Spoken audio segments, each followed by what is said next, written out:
Yep. All one. That's it. All one, two.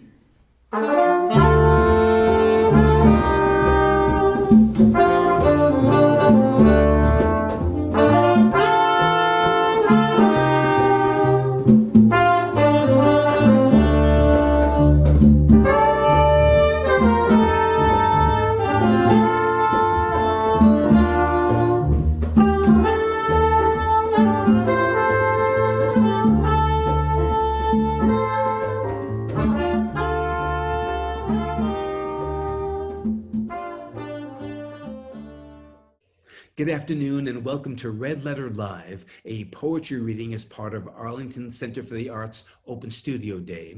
I'm Steven Ratiner. I'm Arlington's Poet Laureate, and I'm the creator of the Red Letter Poem Project. Hi, I'm Jean Flanagan, and I'm one of the founders of the Arlington Center for the Arts. And every year when they hold the Open Studios Day, it has artists' work being shared in exhibits, demonstrations, and also performances, and almost always includes a poetry reading that Jean hosts. Normally it would take place in the Arlington Center or in recent years in Town Hall. Obviously, nothing about this year as usual, and we decided to do a joint reading. Jean invited me to co-host with her and focus on the Red Letter Poem Project. It was intended to be a project where we sent poems randomly to people all around Arlington, and that was closed down because of Corona. Instead, though, it became a virtual project, and we send a new poem out every week to tens of thousands of people because of our partnership with a number of arts organizations, social service organizations around the area. And the poems now reach all across the country, we're happy to say. And so today we're going to give you a little sample of what that's like. So, in addition to Steven and myself, we've invited 6 fine poets from the Red Letter roster, and we will offer you 8 brief readings, 8 to 10 minutes for each poet. So we're hoping you'll enjoy hearing from some of these talents that you probably sampled during the weekly installments.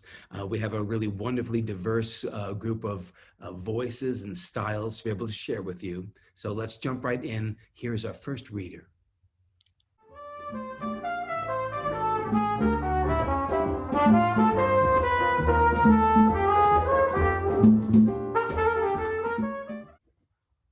In the 35 years since I made Arlington my home, I've seen the town develop quite a vibrant literary scene.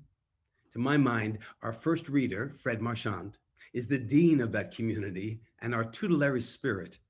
I've long admired the deep humanistic approach he brings to his writing, his willingness to question himself and the world around him, and it's given rise to poems at once challenging and reaffirming. I return to his work often, especially when troubled times like these seem to yank the very ground from beneath my feet.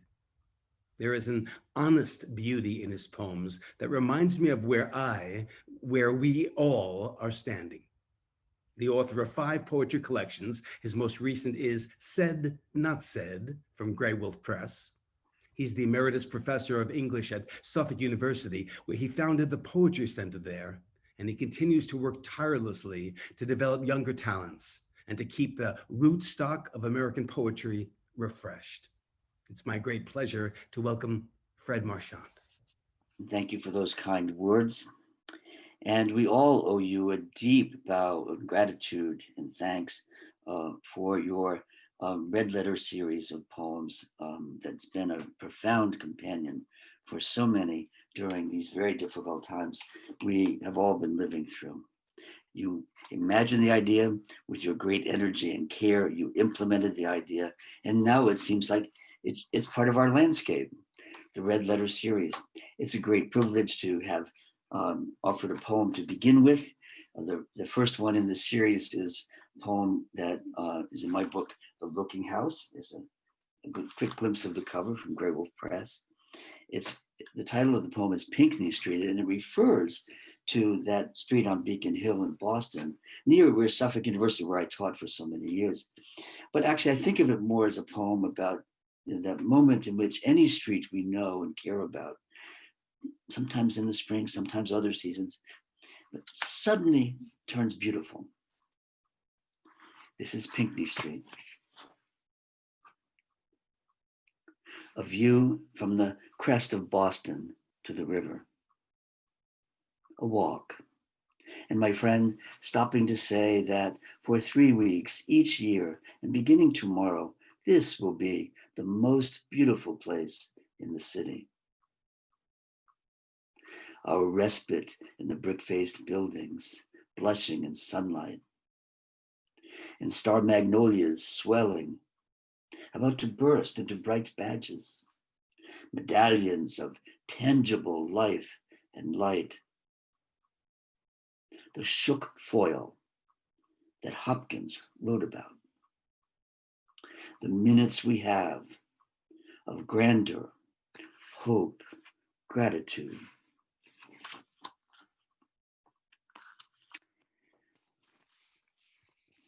And the Red Letter series at the beginning, early on in our time of quarantine with the COVID-19 virus. But we're also living from, in other kinds of difficult times. So I'm going to read a couple of poems that have a certain harshness to them, but they are, I hope, in reflection of the harshness of the times we're living in. This one is called What? What? It was a time of mid-level feelings, with mid-level degrees of authenticity. We all got along well, and yet we were troubled by the direction we were taking. We had a leader, one might say a dear leader, but that would be too ironic for our taste. Still, we had a leader, and there were troops overseas. We couldn't remember the name of the language of the people we fought, but it was more or less a difficult tongue with a strange tribal history, the words mostly like a secret handshake. We still had enough fuel then to face the winters, which we all agreed were getting milder. My beloved and I calculated we had about 20 years to go. We had no children. We planned on getting a dog to see us through. Outside the window of the room where we spoke, a brilliant azure sky and the deep, shadowy green of the maple thriving beneath it. The temperature was perfect. Nothing felt so complicated. We would not eventually come to terms with it. What? I see now the legitimacy and depth of the question. What were we afraid of? What were we trying so hard not to think about? What looping snare inside held us back, froze us, tightened up, then broke our necks?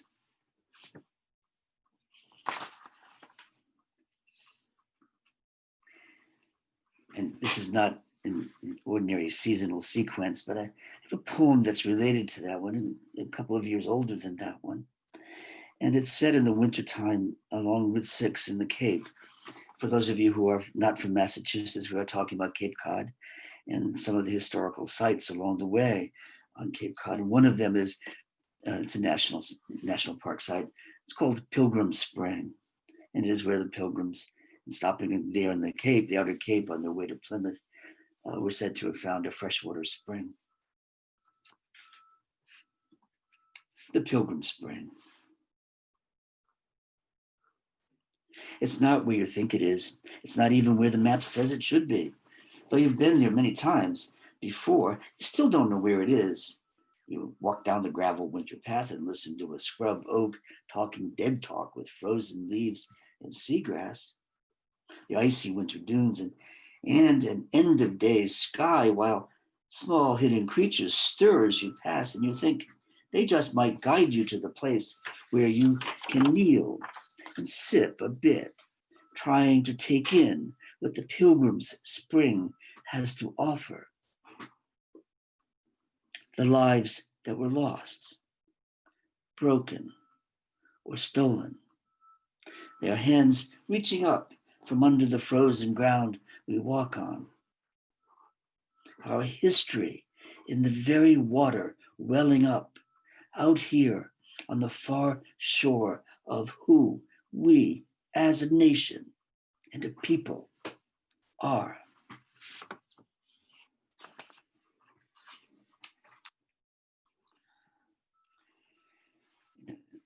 Honor the Arlington Center for the Arts and the broader community of arts in Arlington, and writers especially, of course.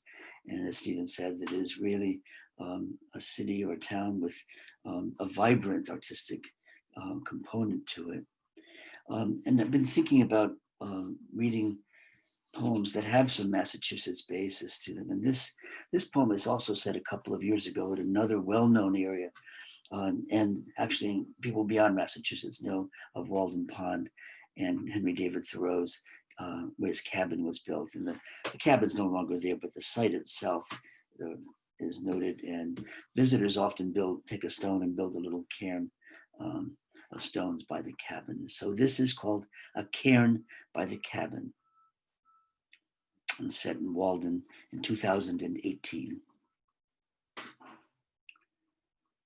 The asphalt parking lot, our summer high, thick heat, and children with towels, flip-flops, popsicle rockets, red, white, and blue ice.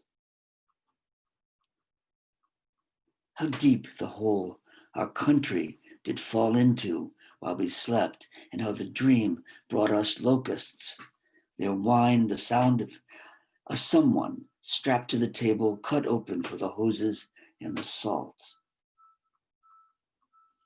Impossible to say where we stand now, on a path that circles what HDT said was the eye of God, but now feels like a corner where a sparrow has fallen from its nest and looks up at us, as bewildered as we are.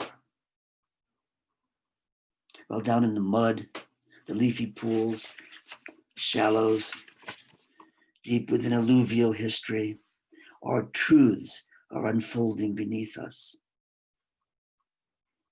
So we wanted to find out if there was, after all, some granite there, something we believed in that held us together.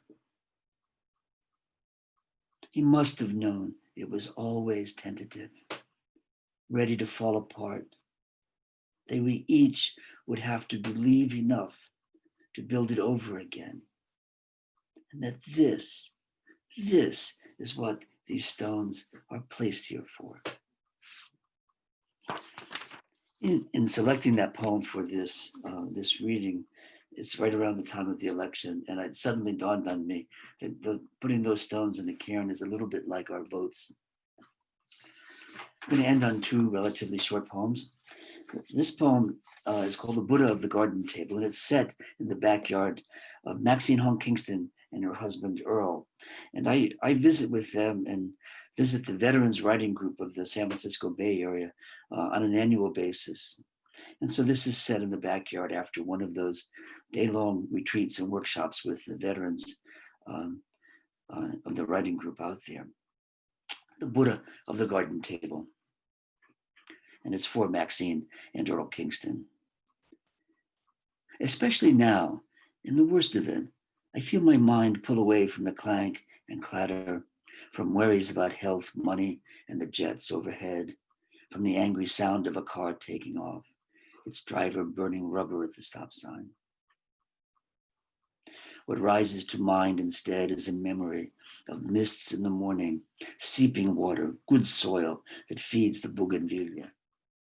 Sweet fern and fennel in your backyard, a continent away. That, and the memory of the glass Buddha, its gray, translucent face watching over us, sitting at the round and rickety wooden table, telling stories, true ones, we said, of suffering and of hope.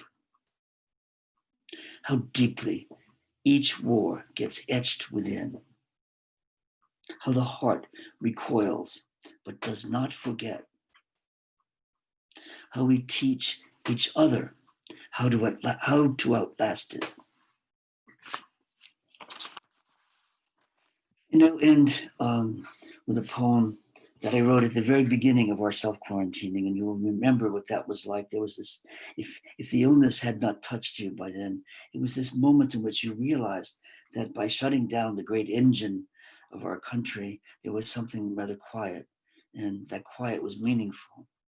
In this case, it brought to mind a long, long ago visit to the St. Peter's Abbey in Solesmes, France. And that is the Benedictine monastery there has been the center for over a millennium of Gregorian chant. And I had learned about that from an undergraduate teacher of mine, George W. Morgan at Brown University. And when I got the chance, I made a pilgrimage to Solesmes. Solesmes. It's Solesmes. Solesmes. Time for the cardinal to perch in our locust and sing its evening song. The neighbor's bronze-hued cat peeks around the corner, wonders what I am and what I would do if it dares to place the next paw down. Slanting spring sunlight has reached every corner of my yard, and the green feeling of all that returns brings me back to a dawn mass in the chapel of the Abbey, the spring prayers curling like incense as they rise toward heaven, and a deity the monks believe cannot help but listen. And remembering their song in these, the first weeks of our affliction, I do too. I do too. Thank you all. Thank you again, Steven. Thank you, Center for the Arts, and a blessing upon all of these, our fellow workers and those who treasure poetry and art in these difficult times.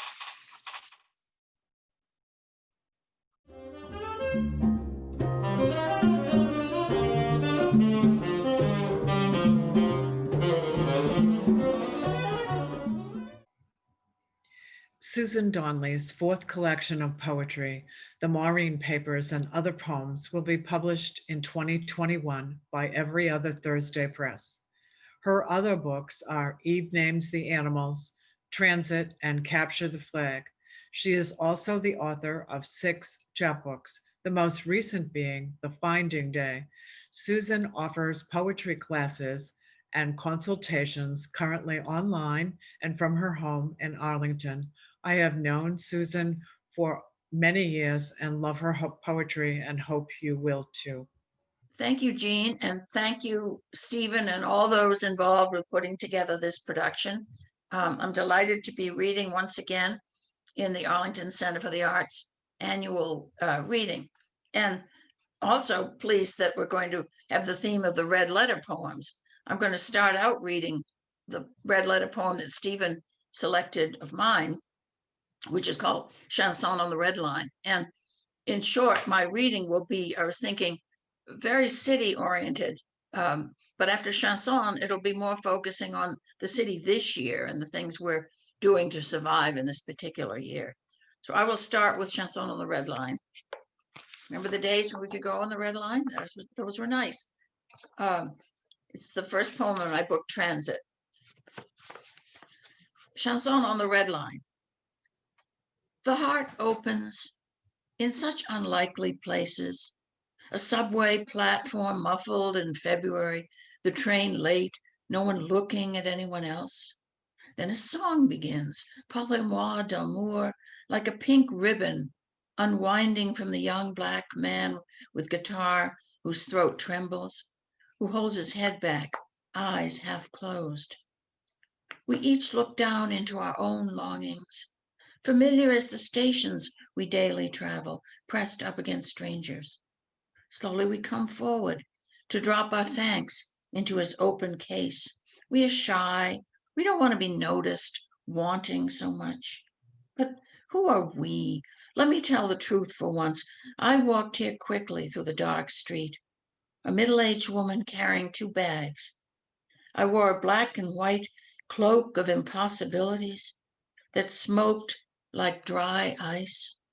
I am waiting here, fresh from that swift and peopled solitude. I can love anyone.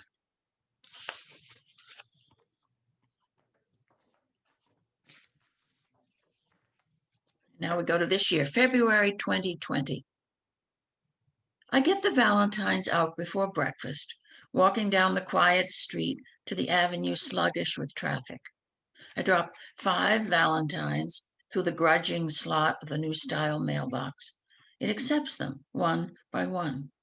The pizza place at the corner is not yet open. The sky is unclouded for a change, the cold sun bright. Walking home, I decide to do this more often. Get out early and notice things, not just send love around. Though I tell myself these days to do more of that too. This one is called Walkers, Joggers, Dog Owners, and Birds, and it's set at a little park at the end of Teal Street in East Arlington, where I live. Walkers, joggers, dog owners, and birds are the only ones out this time of the June morning, except for the person with a notebook in her head who sits on an iron bench beneath bustling trees. The one who, with mask-hidden smile, nods to the woman pulled along by a strenuous Labrador. Here's the slap-slap of a jogger going past the park gate. The world slowed, but that doesn't mean everything stopped forever. Walkers, joggers, dog owners, birds, with an anxious recorder, to whom the morning itself at last starts to speak.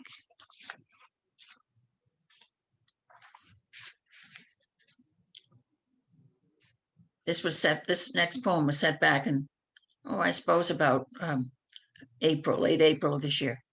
It's called The Last Time I'd See Peter. It refers to a little boy living above me in this 3-condo house. The last time I'd see Peter. My 4-year-old neighbor, Peter, brings my mail to the temporary home where I'm isolating. I don't know it's the last time, maybe just as well. I stay close to the apartment door, his mother below in the vestibule, because of distancing. Peter climbs halfway up the vestibule steps. What a good mailman you are, Pete. He looks up at me with the calm attention of 4 years. No longer the clown who'd thunder down the hall above my head, the great explainer of everything to his little brother. Preferring lately, it seems, to observe and learn about things that way. Like, why was I living here and not downstairs in his house? When I return home weeks later, he and his family have moved. So that day was the last time I'd see Peter, probably, in this life. And I wish I'd known, after all, just to say something, maybe to touch him on his shoulder. Although, of course, I wouldn't have done that. I read recently that dentists are saying that they're getting more people coming in with cracked teeth than anything else. All I can picture is the whole bunch of us gritting our teeth and trying to get through this terribly difficult months that we're in. And I thought about how people describe what happens with teeth. This poem is called Teeth. What we describe they do seems wrong. Grinding has a great bent over sound. Gnashing is the orchestra at its peak. But things that crack the teeth are silent as dreams at morning, messages hidden even to ourselves, grief, fear, anger, despair. Though we grit against them bravely, come quiet through the body as we sleep. And then we have the exciting aspects of our social life in the pandemic year, when we meet a friend to sit on a bench in a park, or something like that. In this case, it involved my going to Somerville to get a flu shot and walking on a path, the bike path and walker's path between Mass Avenue and Davis Square, and observing something I hadn't really noticed before. The poem is called M.V. Carr and Son, Metal and Celluloid Novelties. I'd love to live an alternate existence in the small brick building, once factory, now condos, near the path that runs slantwise between Cambridge and Somerville. At one of its tall, many-paned windows, I'd watch people going by, bicycling, walking, and know that on my building they could read, if they looked up, a talisman from the past, faded but legible on the pale brick. Novelties. Like its cousin, sundries, a word so enticingly vague. In some alternate lives, I've played the piano in a family chamber group, written odes from a cottage on a sun-dazzled island in Greece. But today it feels enough that the sun's come out for a while, that on a bench between Cambridge and Somerville, I can sit noting down what I guess were called novelties: Kewpie dolls, tea strainers, 3-inch flashlights, Sister Teresa's metal clicker that told us when to kneel, a kitchen something or other that never quite worked, that toy from the Cracker-Jack box.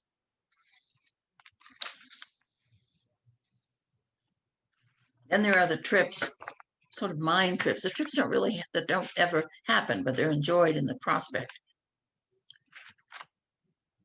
And this was written several years ago, has nothing to do with this particular year. February day trip. That we didn't, after all, go anywhere that day hardly matters looking back. We discussed it in each other's arms, weather-vaned the state, considered lakes, obscure museums, unknown and nearby towns, and mind explored some routes to be later found, or not, on the toast-distracted map, unfolded over what was fast becoming lunch. Next, there were the tasks we ought to do before we started out: the laundry, email, something we forgot. All the while the sun, which always plans ahead, rolled on its grudging round, time's chariot, and yet we traveled, looking back.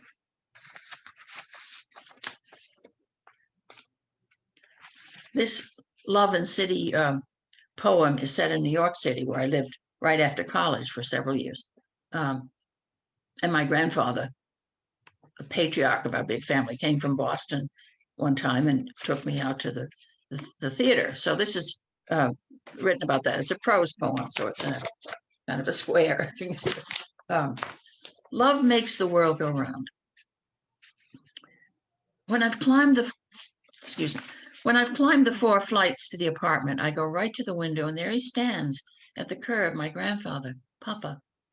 It's so cold tonight that when we spoke just now, getting out of the cab, white smoke came from our mouths. Papa waves, and I can tell he's saying love, that he's relieved I'm back upstairs safely. What could have happened to me inside this little building? And yet there he's waited for my lights to come on. Circling in my head, Anna Maria Alberghetti's song in Carnival, the musical he took me to as a treat for a granddaughter living in a slum after that nice house in Brookline. But I only learn he thinks that later.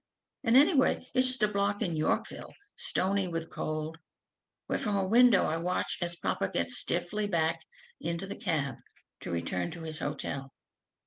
The last time I see him. I undress and go to bed humming the carnival music. Somebody soon will love you if no one loves you now.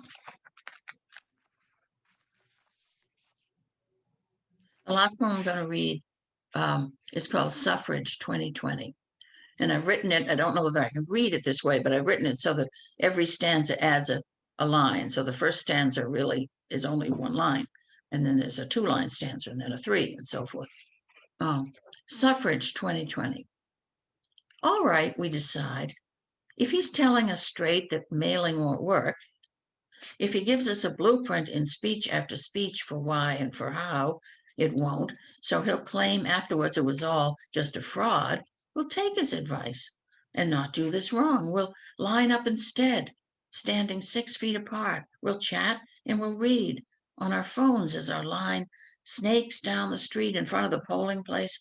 Our line will turn corners. We'll make such a line that people at home watching the evening news will get up from their couches and come out to join us, lining their own streets, turning their own corners, till every last one of us stands in sunshine and rain for as long as it takes. We'll do it that way. Thank you.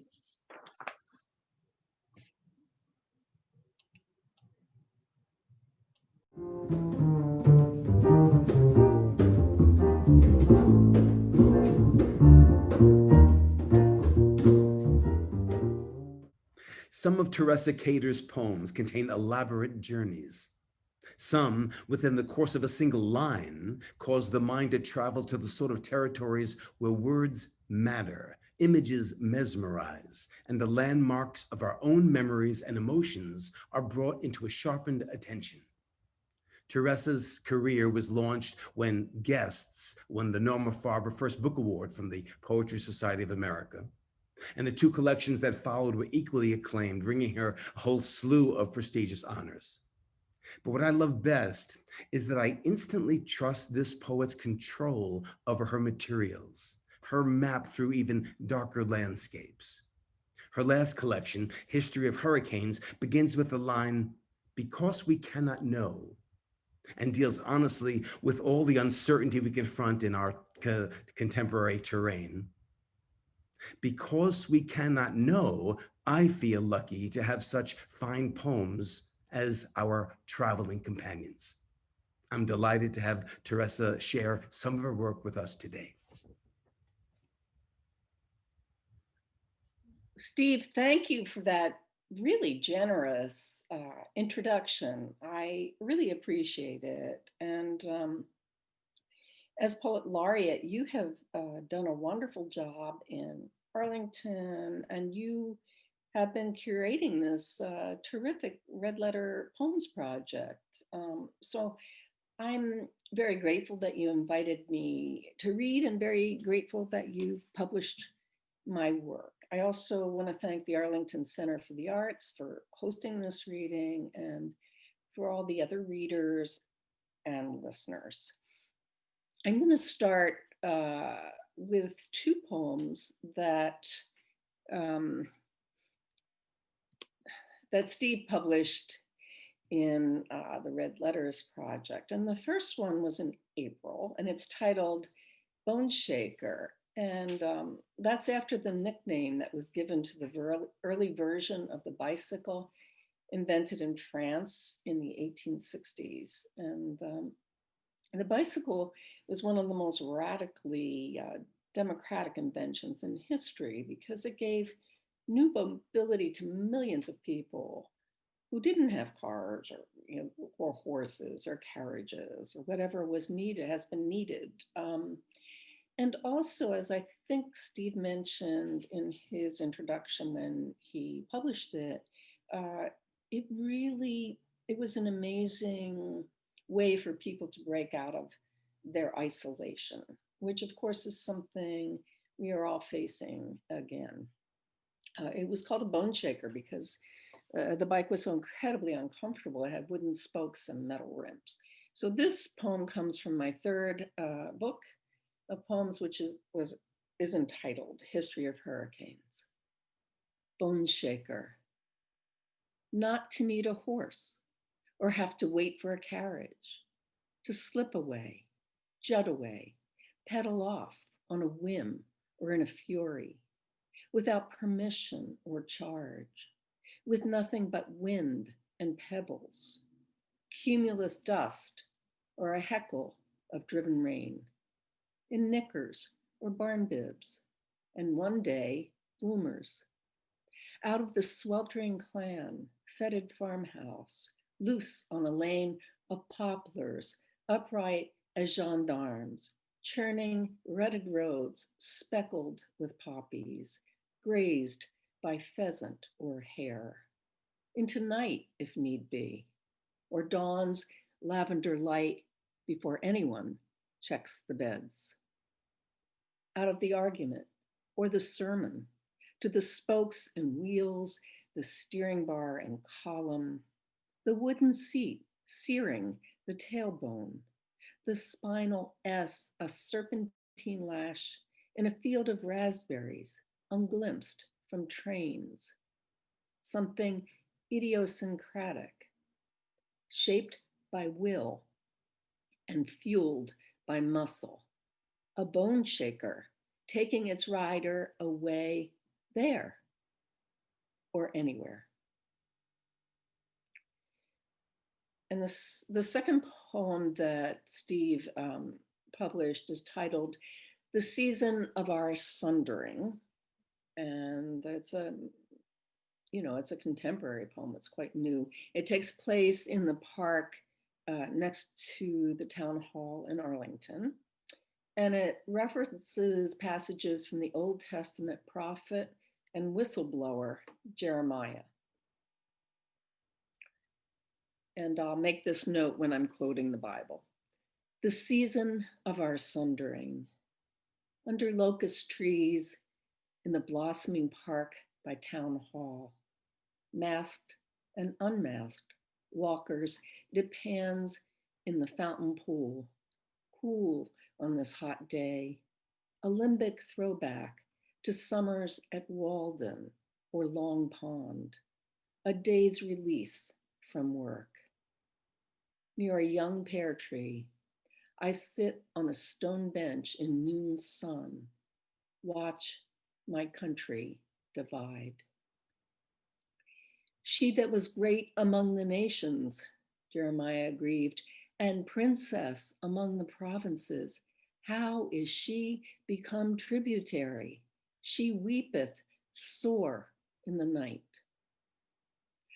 Our resident ER doc posts to the town Facebook list, help us save lives, help us flatten. Jeremiah was thrown into a cistern of mud, despised, imprisoned. And whatever prayer is, I pray for the mocked and the deniers. My breathlessness is easing. I can walk upstairs, stroll here like the others. I have no God to talk to, though I try.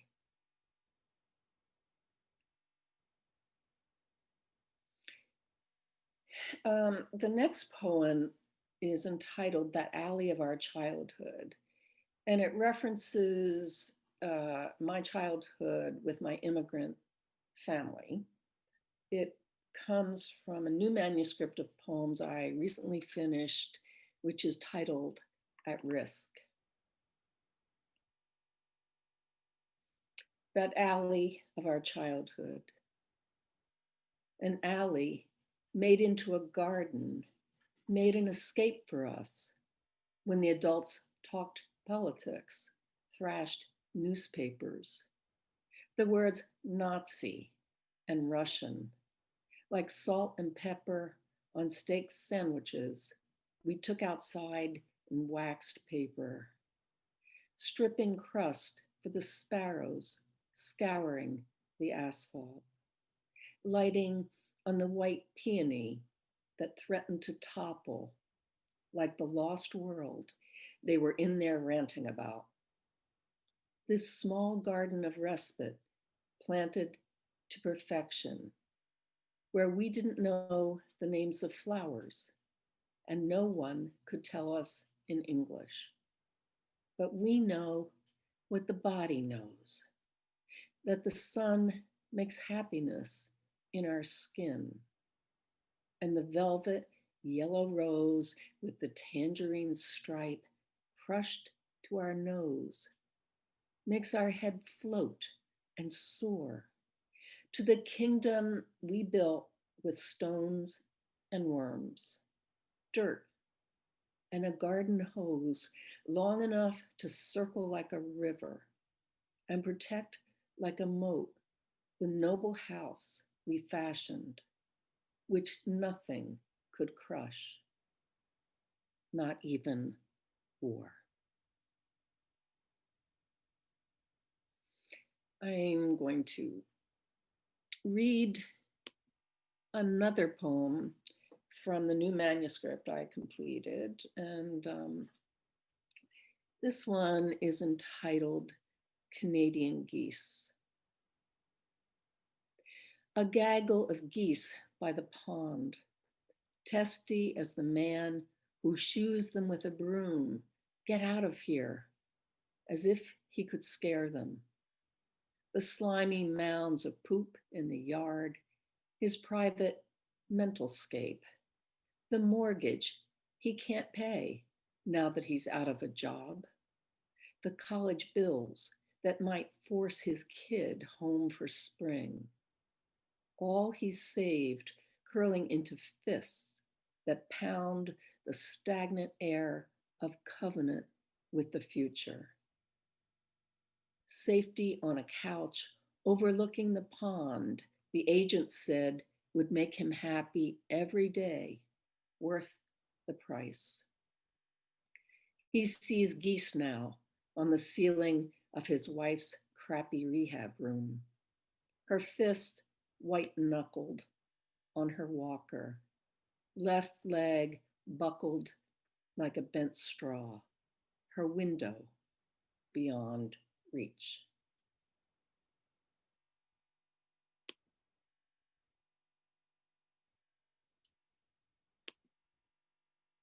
And the final poem is a new poem that's not in a manuscript yet. And I was thinking about how this fit into our reading if we are talking to this time in history. And I think what many of us have discovered or maybe relearned is how important our relationships are, whether it's our friends, our neighbors, our community members, our loved ones, and our family. And this is entitled, Sometimes the Moon. This morning, branches brush against the glass, 60 small panes with concave centers, where light pools and refracts, but no one outside can see into the front hall or into the living room where my white dog sleeps on my off-white couch. This could be a tableau from 18th century Avignon, poised for a painter to add a bowl of red tulips to the table where coffee steams in a cup.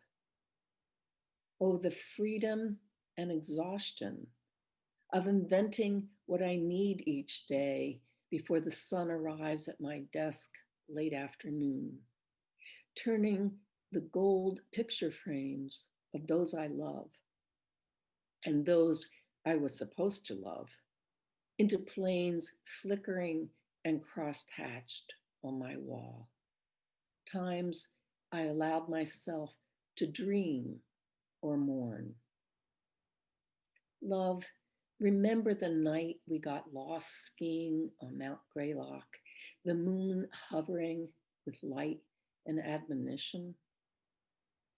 This is the way you can fall from your life, by not paying attention to where you entered the woods or when you turned. The moon visits us when we're weary or bedraggled and couldn't care less. But some nights it watches when we're wrung out from loving each other, keeping the dog at our feet before we court the dead of sleep. Thank you, everyone. Be well and be safe.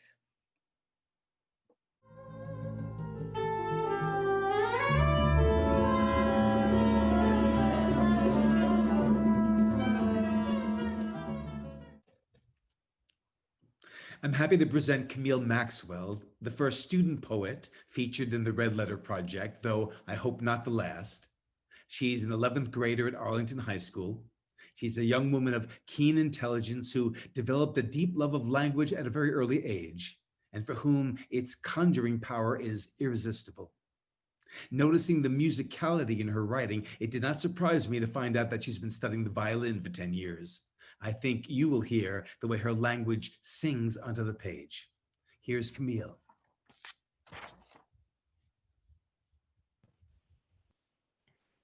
Hi, I'm really glad to be here, and I'm very glad to be sharing my poems for the first time. So the first poem I have is Embroidery. And with the increase of online activity that school requires of me, it's been very taxing on my hands to be typing all day and to be engaging online. And so my hands experience fatigue. However, art is still my favorite kind of expression. And despite embroidering being one of the more taxing forms, I still spend a little time creating designs and doing some stitching. So, embroidery. This needle moves not in and out, but dives and dips and drives. It seeks not to mend, but only to lace cloth and overlay. A monotonous rhythm painted by hands, palms that rush and caress, heels that knead and press, flesh and bone that even so young toughens its skin and cold joints groan. Yet what is there to say to them? To stop the transfer of pain from shoulder to elbow to wrist to thumb. The transfer of heat to a cooking pan that trembles with sound waves on horsehair and string. The pulling of lines from the mind and shadows and light, from eyesight and memory alone. Perhaps it is the same way they're denied touch. The palm to palm, the gentle embrace. The sharing of energy through physical contact. Instead, what seems to be mended is stitched.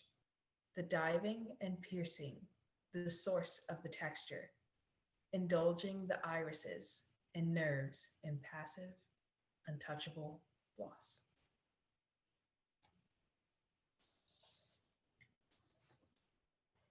Okay, so the next one is called Hymn, and I've played violin for 10 years now, and last year I started to play the acoustic guitar.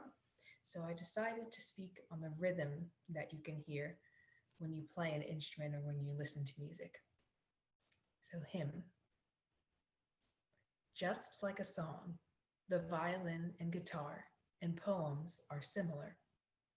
They can be erratic and punctuating, but they have a beat, a path. As soon as words become a poem, even a free verse, slinging a million useless phrases in the wind, alliteration, personification, rhyme and reason, words like punching staccato, long like legato, a sweet slur, a rest, a silence, begging to be ended, a rapture of reading, my doubt receding, to the sound of hearts beating.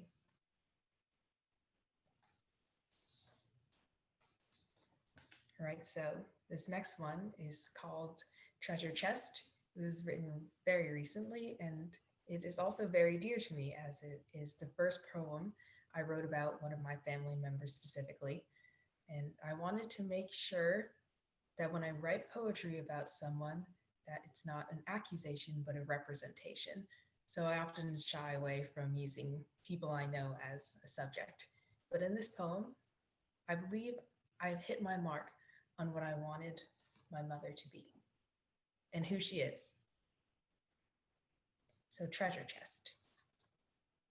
Constantly polishing, my mother is an ebony box. She treasures my sisters and my father who dances, playful among the belongings. Yet she does not ever scar or scrape. If an ocean water wells up and weeps through the keyhole, I have never seen it crawl down, streaking the glossed surface. Not once have the boards creaked or collapsed or mildewed, bewildered. What strength God has given this mastery of his craftsmanship. What did she hold before I took up the space inside? What is it now that is stuffed in the corners of this trunk, forced away from the peeping light of gaps between bottom and lid? When she shed her original home for gold trim and shelf in the office drawers, what antimatter still weighs down in the void of her beautifully aging panels? What smell clings to the locked-in air? What mars the exposed, the soft cracks I rarely see? Oftentimes, I worry it is me.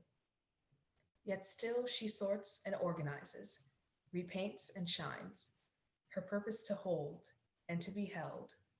Mine and her lives in this way are justified.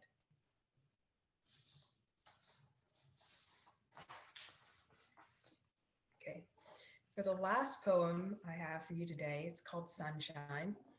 It's my red letter poem, and the red letter group has basically been my window into this wider poetry world.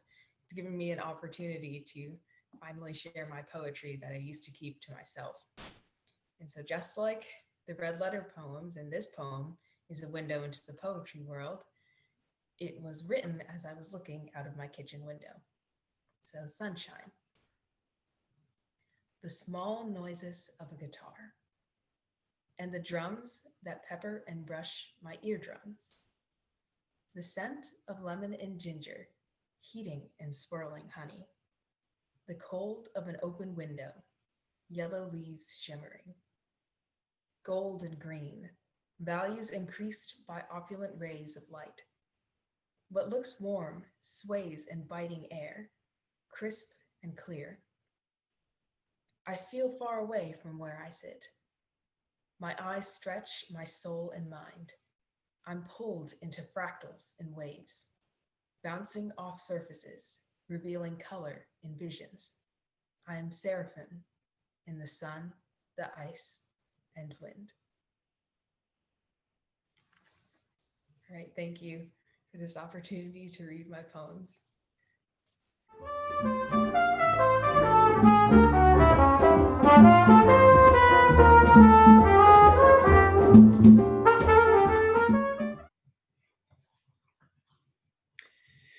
Joe Pitkin is the author of a chapbook, The Measure, and 4 full-length books of poetry: Cradle of the American Circus, Poems from Summers, New York, Commonplace Invasions, Rendering, and Village Recession, forthcoming from Salmon Poetry.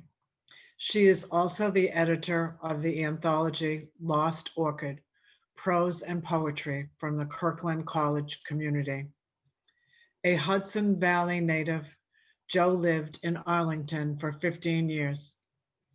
After becoming a member of the Arlington Center for the Arts in 1988, she served on its executive board, coordinated marathon readings by local authors for the Heart of the Arts Festival, and curated its monthly literary series founded by me. Jo now lives within walking distance of New York's Hudson River, where she works as a teaching artist at the Poetry Barn and as a freelance educational writer, creating kindergarten through grade 12 instruction materials. Please welcome Jo Pitkin. Thank you so much for doing this and for having me be part of the Arlington Center for the Arts Open Studios. I'm kind of a little bit giddy right now from that idea. You and I logged in a lot of miles before there was an art center, a physical space. And of course, once they had the space on Foster Street at the Gibbs School, we spent a lot of our free time there together. So I really love seeing you and love being part of this. I feel like an honorary member of Arlington today. So I'm going to read a poem or two from each of the books that I've got out. And I was going to start with this one. I'm going to try to show it. It's Cradle of the American Circus. And the reason I wanted to read from this, it's a pretty old project and it's been out for a while, but I wrote most of it in Arlington when I lived in the Heights. I got the idea, I think, pretty much from living in Arlington, because all of Massachusetts and especially Arlington, when I was there, I started to appreciate how well you all take the local history and document it. And I learned so much about the Revolutionary War when I just walked around town. I saw bullet holes in some building and I saw all the plaques everywhere. And it got me thinking, well, gee, what's the history of my hometown? And that's what I did as a project. I started researching, this is pre-internet. I started researching my hometown in a little corner of Westchester County in a town called Somers, New York. And I tried to find out about the history. And I think every town has its signature or it has a moment that defines it. And in our town, in the early 1800s, a farmer bought an elephant, and it was the second elephant ever brought to the United States. No one knows why he wanted the elephant, but he did learn that people wanted to pay to see it. So my town in the 1800s, for about 2 generations, they became known as not the cradle of the American circus, it was the cradle of the traveling menagerie. And this is a poem about what they did, and it's written in a first person voice as though I'm one of these people, but this is literally what they did. This is called Farmers and Drovers. Before my wet fields had shed their sleep, my stoned off pastures ripened with sheep. Even rain didn't stop the endless work. Tend, raise, water, feed, drive, yoke. I once had luck with apples and grain.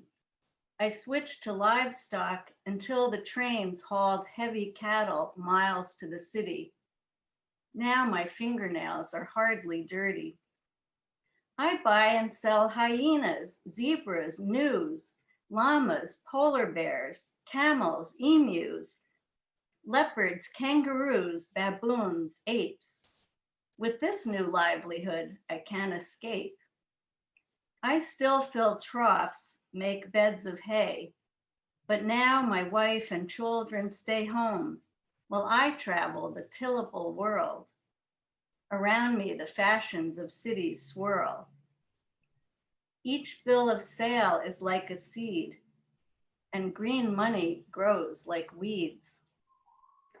So they certainly made a lot of money doing this. It might seem a little odd, but those animals are only a portion of what the little farmers and cattle drovers of Somers, New York had in their barns over the winter. But they, that was the story I learned while I was in Arlington. I started unraveling some of the stuff I had heard as a kid and really trying to do pretty good level research. So it became a whole book. It has prose in it. It's almost the definitive history of Somers. So a lot of people are happy that somebody wrote about it. And I'm going to read the poem that Steve Ratiner graciously included in the Red Letter Poem Project. And I want to show this cover mainly because it's by Mary Ellen Sikora, a founder, I don't know if you can see it, a founder of the Arlington Center for the Arts. So I was happy to use her artwork on the cover of this book, Commonplace Invasions. And this poem is Luna Moths. On the day I realized my father might be ill, 2 Luna moths appear like lime green handprints stuccoed on the white walls of my office studio. This husband and wife come to me from the boughs of my black walnut tree. While their spread wings cure, 8 eye spots fix on my clumsy, worried haste. Because the moths only live to mate, they do not have mouths. They do not eat. Flying at night, the moonly moths live for a week. This is all the span they have. Now, fading by day like scraps of fabric, the pair rests. Their feathery antennae tick lightly in June gusts. At twilight, a sheer single hand almost waves at me as it flutters across the pale gold disc, fobbed firmly like a pocket watch to the deep blue sky. So that really did happen. I'm sitting in the office that I'm referring to in the poem, and I really did have a visit from Luna moths. I had never seen them before, and I did a little research about that and found out that they do come around in June, and they're not around for very long, and they do like black walnut trees, and I happen to have one. So I think that's why I was visited by these creatures. And I'm going to read, this is actually the final poem of another book called Rendering. And this one has a little Massachusetts connection as well. There's a reference in the poem. I make one allusion to, it's to Ponge. This is Francis Ponge, a French prose poem writer who I started reading in college and really have always loved. He mainly wrote prose poems about everyday objects, and I kind of like to think of him as the French version of Pablo Neruda, who wrote all the odes about things like socks and just common everyday objects. But Ponge, in this case, I was referring to a poem of his about an oyster, and there are a lot of translations of this poem out there, but anyway, that's what I'm referring to. And this is the mollusk. The mollusk we find in Situate, where the sea flattens and releases, is not Ponge's oyster, but is, as his is, a world stubbornly closed. On a far strand bitten with wind, you pry and pry. That viscous mass you cannot see does not yield. Its curved hinged lid stays shut. As you clutch its whitish valves, I see you not as you are, apart, but as you once were. Observant boy, determined boy, galled boy, scooping, cupping, keeping the shallows, who will not let anything go. Not the sharp stalks, the yellow marsh, the turn of the shore, not the heavy rope of surf, not the awful, beautiful pearl of the possible, born of want, water, grit, salt, luck. I kind of think some of these poems, I've certainly noticed as I was trying to think about what to read today, I noticed I have a lot of poems about the tension between freedom and confinement. I don't know if that's because I grew up in a town where all the animals were caged, but there's something in there. I don't know, I've been noticing that. And also I think with that poem, it reminds me of how much we really have to hang on to right now and cherish. You know, I think we're in such a crazy time with so many disturbances out there in the world that I think it's made it even more apparent of the things we want to really just hang on to. And that's why I wanted to read that poem. So I'm going to read a couple of poems from the new book, which is not actually out yet. It's due out any day, I hope. My publisher has been on lockdown in Ireland, and so who knows when the book will come out. I don't know. But anyway, it's done and it'll be published someday. And this book has nothing to do with Massachusetts. It has nothing to do with art. It doesn't have to do with my hometown. It's really set in the place I live now, which is a village, a small village. And it's also set during the Great Recession that we went through starting in 2008. And really not very clever of me, but the title of the book is Village Recession. So it leaves no doubt to where I'm thinking I am geographically or mentally, I guess, or economically. And these poems are just a couple from the book. The book's a little bit of a how-to on how to survive economic difficulties, and I think it will be helpful to people who are going through that now in our current downturn. I think the Great Recession for so many artists, especially any kind of artist, whether you're a literary artist or a visual artist, that was a tough time. And I think that there are ways to get through something like that. And I certainly document a lot of that in the poems. But anyway, this is a poem that I wanted to read because it's about this time of year. And it's also got the black walnut in it as well. The black walnut is a very big old tree, so it makes a lot of poems. This one's called Village, Even the Trees. Black walnut first, then the maples, sugar and silver, the ash, the elm. As cold digs in like a splinter under the skin, at last the oak with leaves wide as a man's hand Even trees have their hierarchy. Late summer on, wind rearranges, merges my yard in waves of leaves until everyone's deposited. A rough carpet crackling, under the sky's empty boardroom. This was one thing about living through the recession and not having enough work to do. I did a lot more observing of my own space that I live in and occupy. And that's when I realized how the trees really do shed their leaves at all different times. And it's funny because this year, believe it or not, the black walnut is last. And I didn't know that could happen. I thought every year it was the first one to lose leaves, but this year it's the last, with the oak tree that's behind me, actually. We'll see. I don't know. They're having a race to see which ones are coming down last. And I think I'll end with this one. It's short, and it's also about where I'm sitting. It's about me in my office, which I spend a lot of time in. It's a separate little studio building behind my house. And this is, again, I think the best poems are the ones that you live through, or you realize there's something poetic about a moment that happens. And this one really happened. This is called Village Persistence. The ruckus outside my studio while I eke out work is mourning doves and a foiled Cooper's hawk. This time, the doves get away.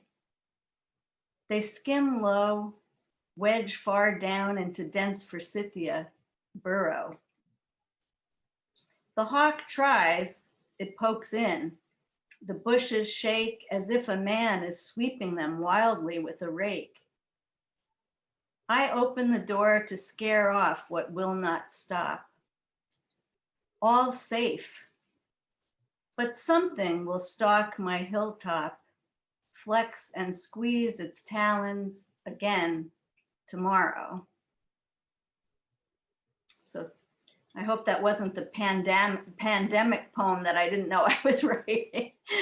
But anyway, so you get a little flavor of the poems, but this is so nice to be able to be part of the Arlington Center for the Arts Open Studios, as I said at the beginning. And I really, I think probably what we need to do, Jean, is have oral history time where we all tell some funny stories, because I'm sure we have many. Yes, we do. That would be great. Thank you. Okay, thank you.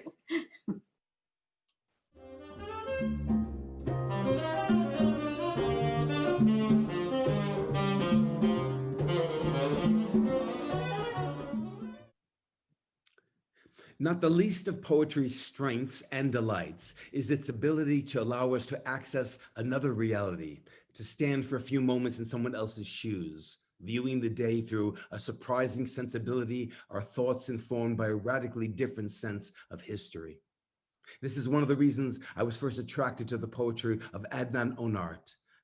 I will never experience the pain inflicted on Crimean Tatars as their country suffered invasions, vivid still in the long memories of his Turkish family, though some of his poems provide me with a mouthful of that anguish. Nor can I fully comprehend how a foreign accent can instantly engender suspicion in post-9/11 America, but some of Adnan's poems make me know that tremor. Adnan's work, I should tell you, has appeared in a number of journals, including Prairie Schooner, Colliery Magazine, Red Wheelbarrow, and the Massachusetts Review.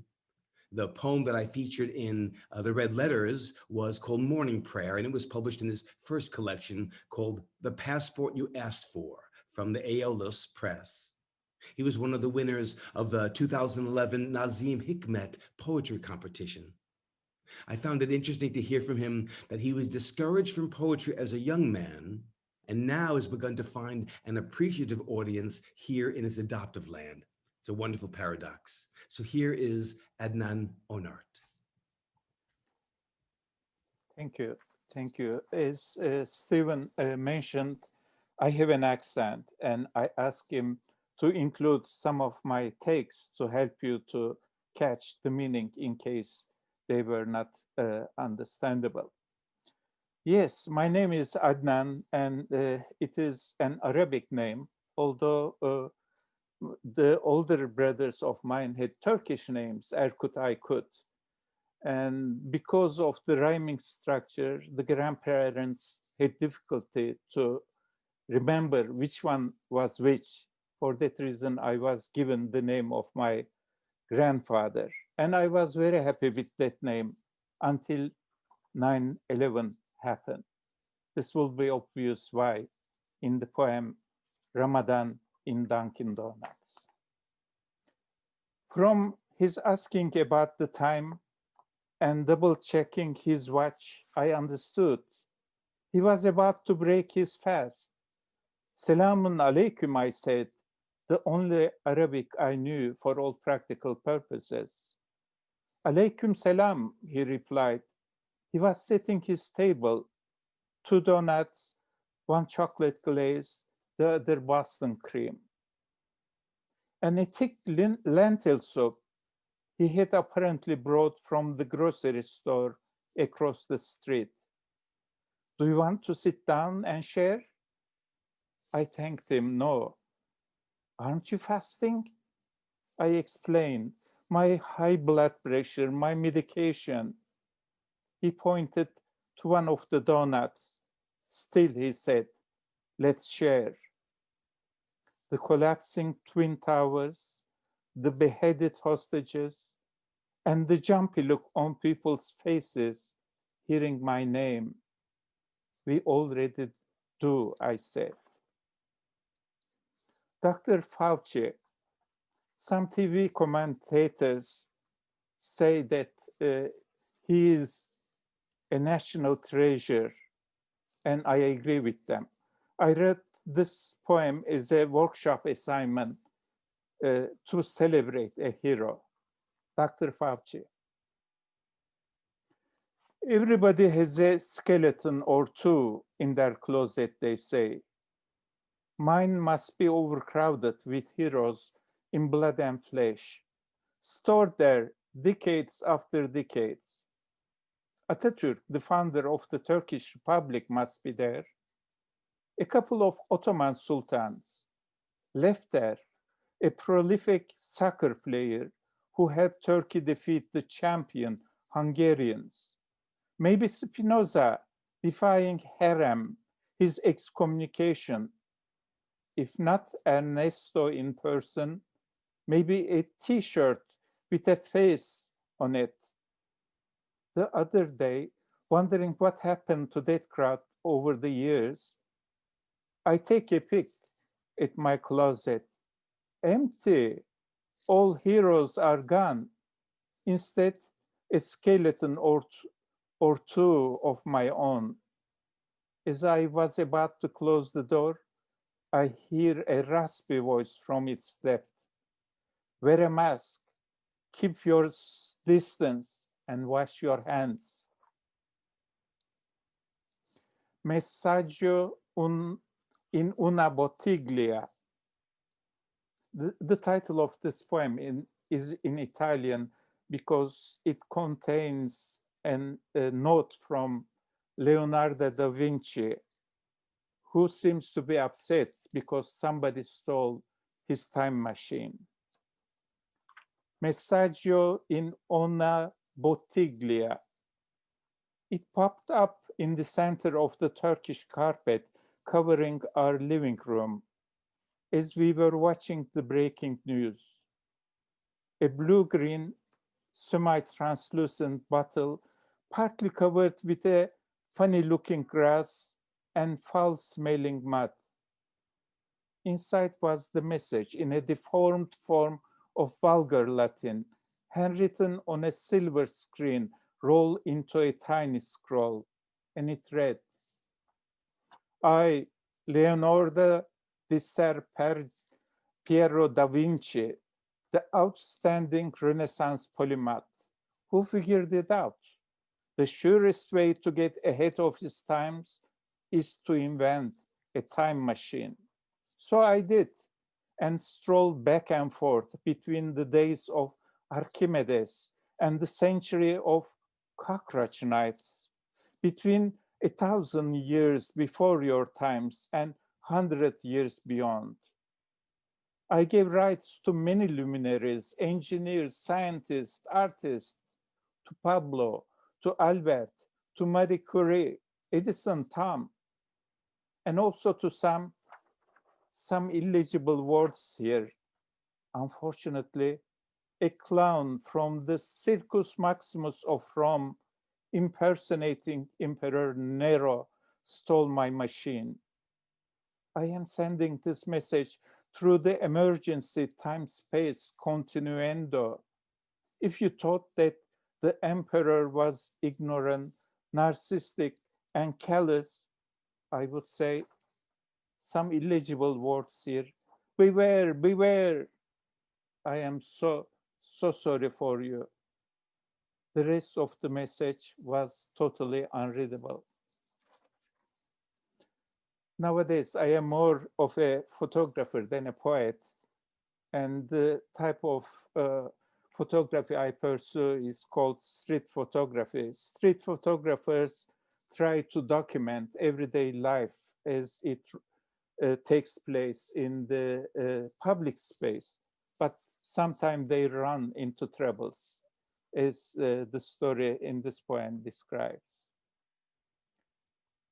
The man who didn't want pictures to be taken. He keeps his eyes fixed on my pesky CyberSat camera while whispering to his smartphone with his eyebrows fully arched. No, officer, he is taking pictures of all kinds of people, not necessarily of children. Yes, officer, we are in the JFK Park. As I already told you, a public space, I suppose. No, but he is not getting their consents. And he is using a digital camera. We don't know what he is going to do with these images. He can land Rocket Man's funky hair on my head for all I know. No, officer, he didn't photograph me. Constitutional right? What constitutional right? He speaks with an accent, officer. He wouldn't tell me if he is a citizen. For all I know, he can be an Iranian spy, or worse, a rapist from you know where. Suddenly, he stashes his phone in his pocket. After throwing me another menacing look, he walks away without issuing an apology. Bosturgay.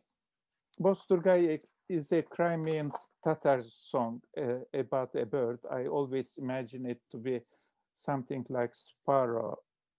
Crimean Tatars were deported from their ancestral land by Stalin at the end of the Second War, and they live in diaspora. And Bosturgay, like many dishes, is a song that keeps them connected to their ancestral land. And Bosturgay, the poem, is a scene from deportation. 18 May 1944, 10 p.m. Bahçesaray train station, Crimea. Then a silence as absolute as darkness. Where are they taking us? Asked a woman's voice from the opposite corner. Then silence again. To Siberia, replied a man's voice, somewhat closer to me. They are going to warm the frozen skies with Tatar ashes. Then silence. Crematoria Express, murmured a younger voice. Crematoria Express. Crematoria Express, echoed multiple voices. Crematoria Express, someone chuckled. Then another, then another. Before long, the whole car was shaking with our laughter. Then silence. Then we started to sing Bosturgay, that silly song about a bird. My great-grandmother, that is the grandmother of my mother, was 104 or 106 years old when she died. And our family lore suggests that she remembered the cannonballs when the Russian artillery pulled closer to the time Ottoman capital, Istanbul, and the year was 1878. And this poem, Morning Prayer, is dedicated to my great-grandmother. Morning Prayer. In a poor Istanbul neighborhood, at the ground floor of our house, my great-grandmother says it is time for morning prayer. If you pray, she says, pure as a child, from that corner of the room, an angel will appear. I am 5 years old, closing my eyes. Allahu Ekber. Esselamu alaikum ve rahmetullah. I am 50, opening my eyes. In Boston, Massachusetts, in a not so poor neighborhood, at the top floor of our house, praying my morning prayer. From that corner of the room, my great-grandmother appears.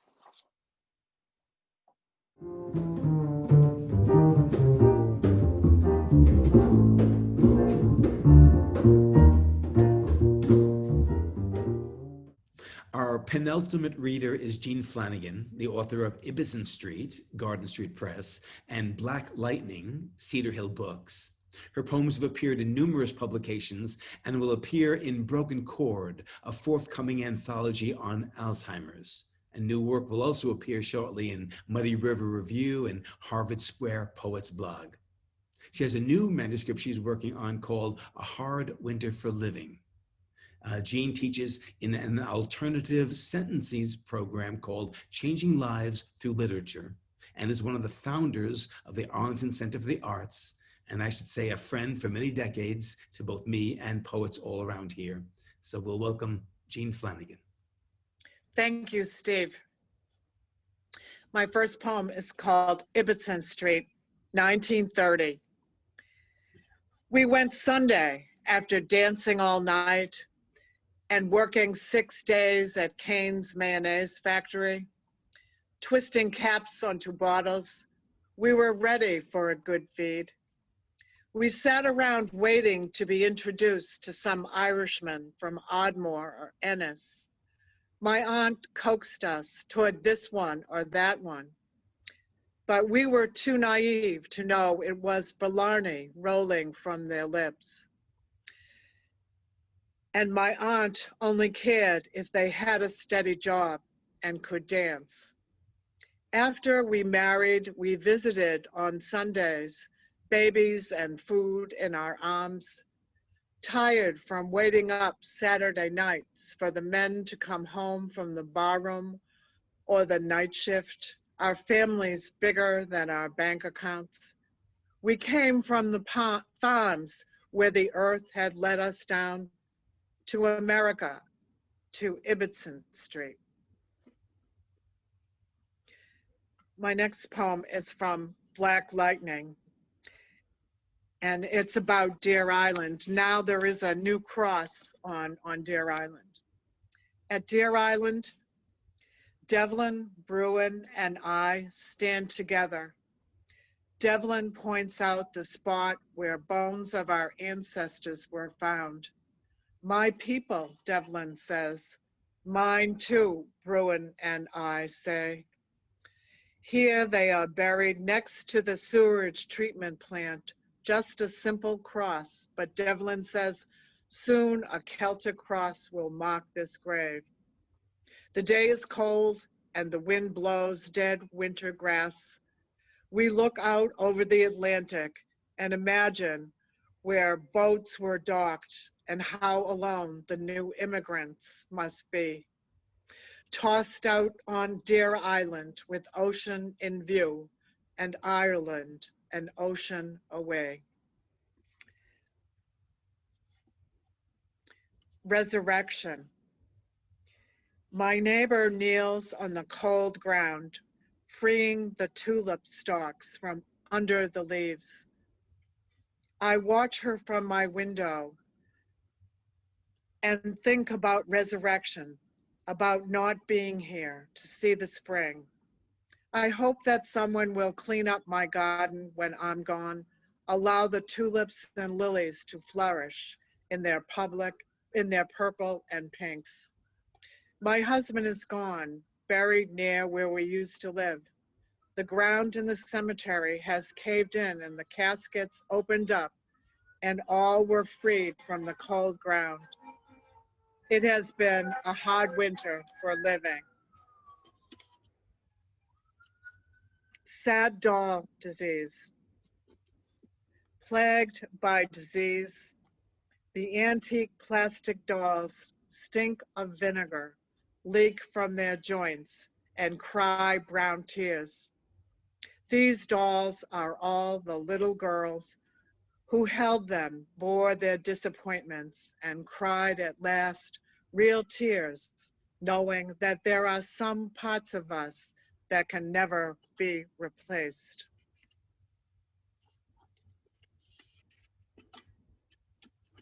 Peonies on Memorial Day. Peonies used to grow in our front yard, bush after bush of glorious pink in front of our yellow and green house on Memorial Day.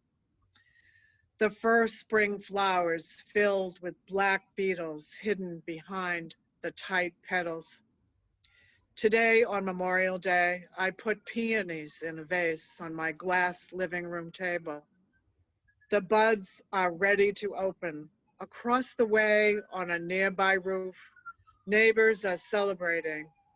I'm thinking about Arlington National Cemetery and 4 family members buried there. In my mind, I hear taps being blown on a bugle. A soldier at the top of the hill as the sun sets. Remember shaking with grief as a soldier handed a triangle flag to my nephew and said, "Your country thanks you for your service." The pink peonies, the yellow and green house, the love of family, and yet we have come to this on this cold Memorial Day during the pandemic, not knowing what is to become of us.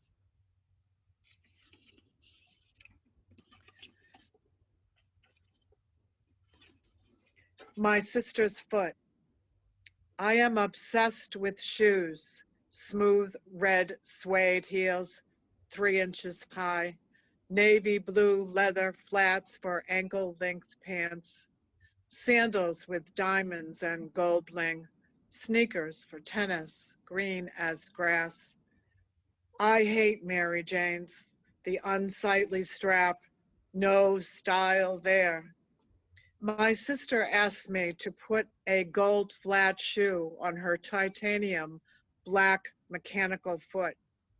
I push and push like the ugly stepsister escaped from Cinderella, but still I cannot get it to fit. She cannot feel me pound it on her foot, or my heart as I look away and return the shoe to the closet with shoes she'll never wear, steps she'll never take. And lastly, a passion for numbers for Ada Lovelace. Lying on my back, I count stars and constellations by 2, count numbers like words, add beats to measure. I play any game to learn from Charles Babbage, inventor. I translate his numbers, interpret his language. He christens the first computing machine, ADA, and I have come to understand the language of 2. Thank you.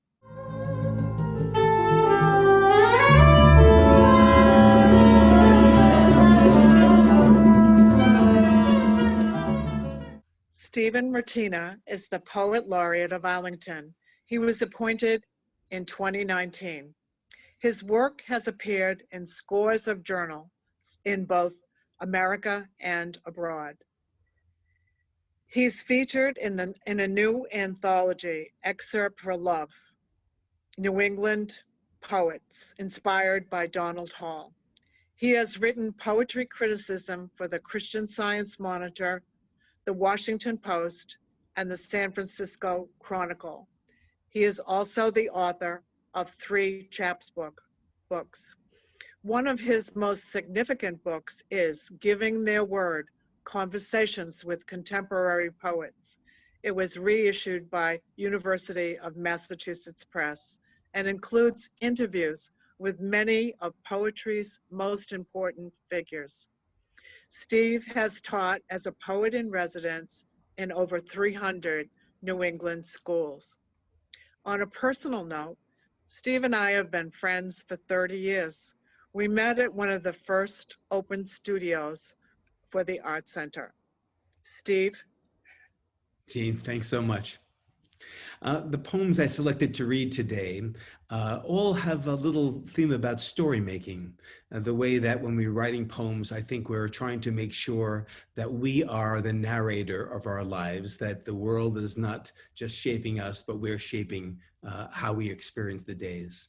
So the first one I'm going to read you is a reshaping of another older story, and it's called A Story About the Moth. The title runs right into the first line.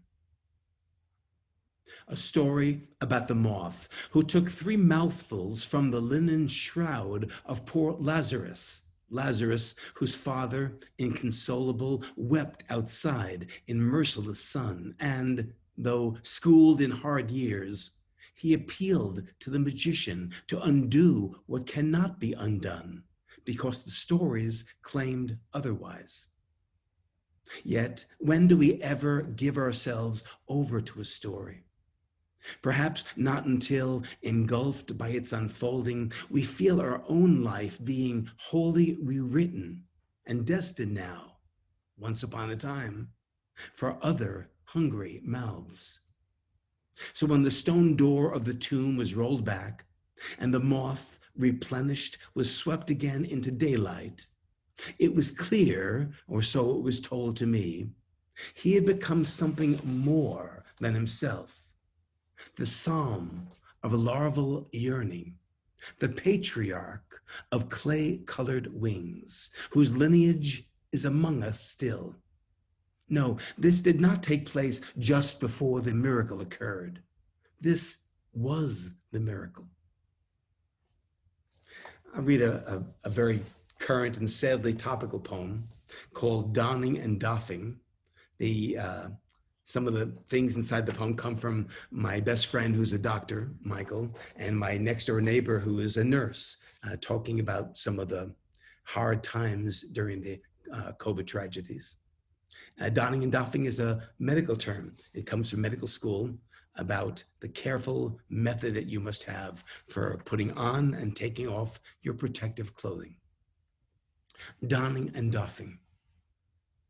The procedure, what they taught us in nursing school, the PPE in sealed bags, cap, gown, gloves, mask, face shield of molded acrylic, a defense against the microscopic castaways of virus adrift on even a patient's shallow breath, or settled on furrowed cheeks, pale as moon-blanched sand.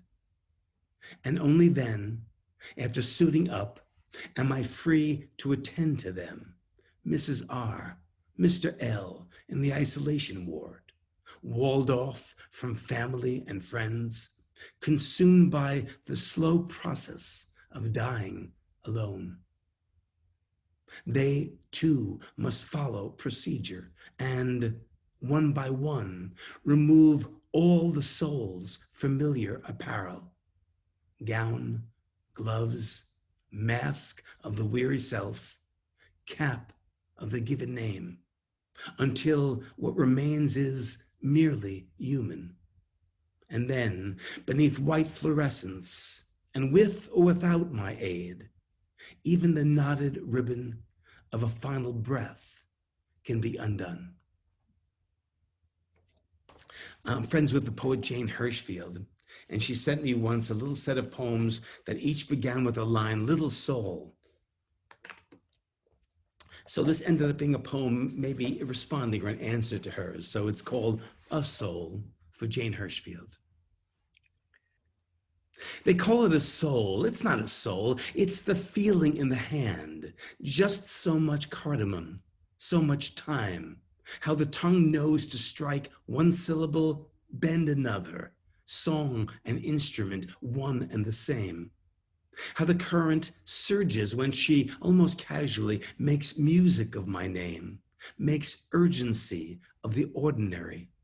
Her lips touching here, or mine caressing there, turning the craggy heart smooth as a stone, the soul lifts in its hand, had a soul a hand, and tosses far out into the raveling, unraveling blue. They call it a sea. It's not a sea, it's a soul.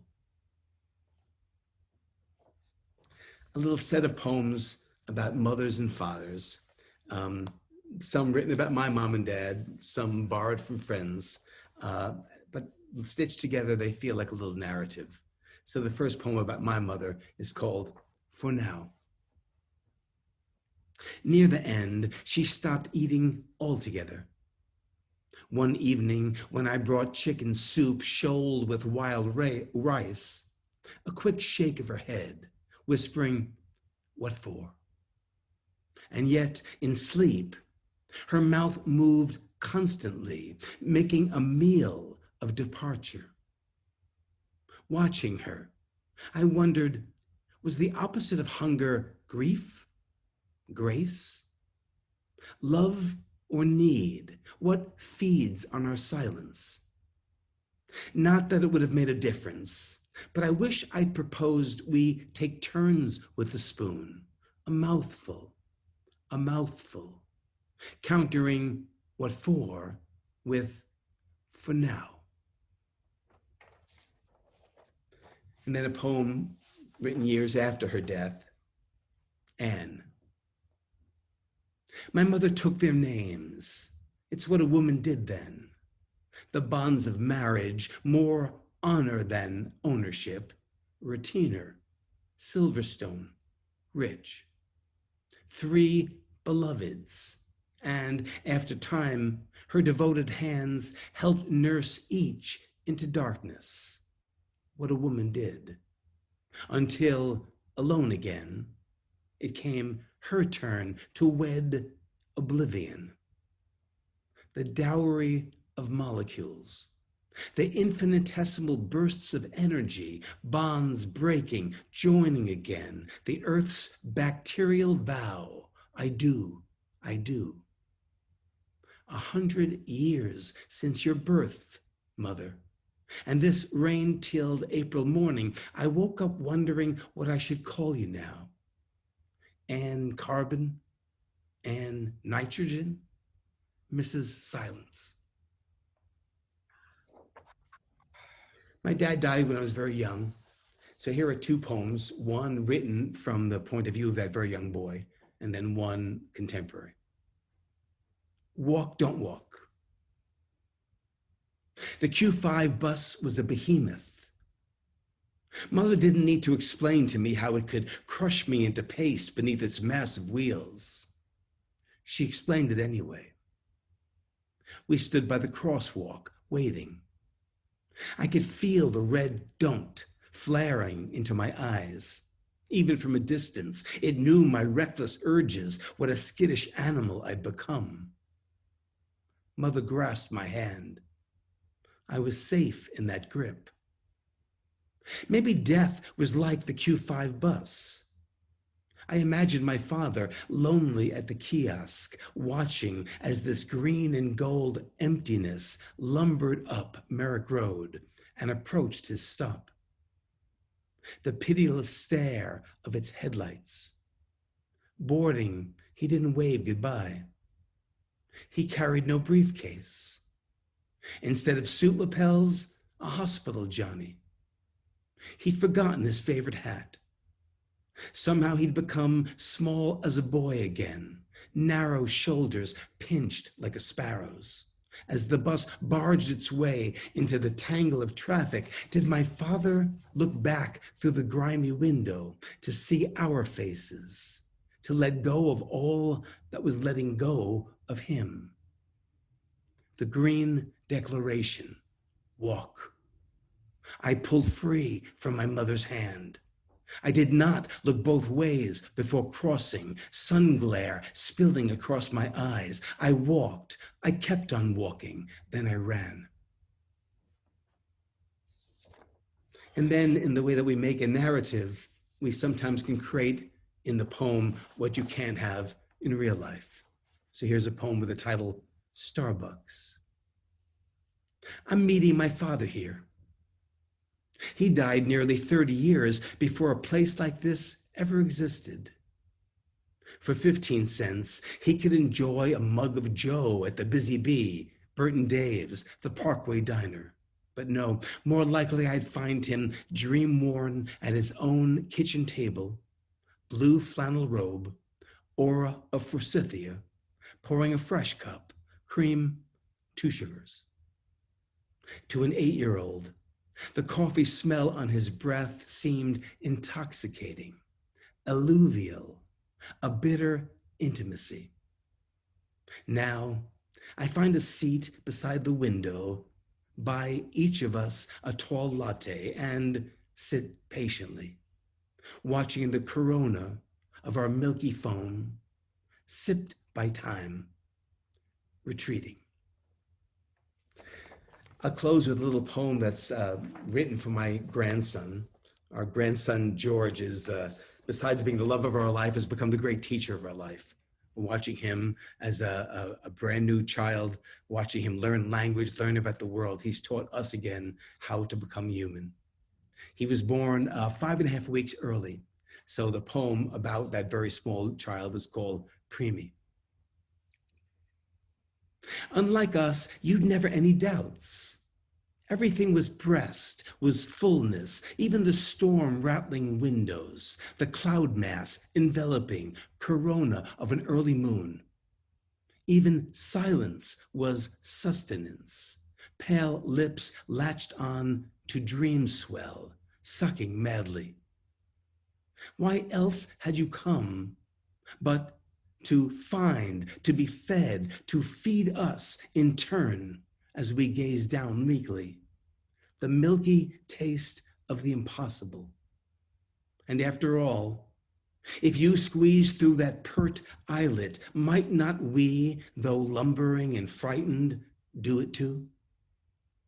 There is a name for such astonishment. Given time, I'm certain you'll make it your own. Then croon the syllables back to us to soothe our sleep. You are nothing like us, child, but we're everything like you. I want to thank all the poets who read today, the scores of red letter poets who've been able to share their work. If you don't receive the red letter poems and would like to, just send an email to steven.arlingtonlaureate@gmail.com, and you'll have a new little poetry gift in your mailbox every Friday. So thanks so much to everyone, and thanks for listening, and hopefully new poems will be popping into your life soon. Bye. Ready? Yep. On 1, 2, 1, 2.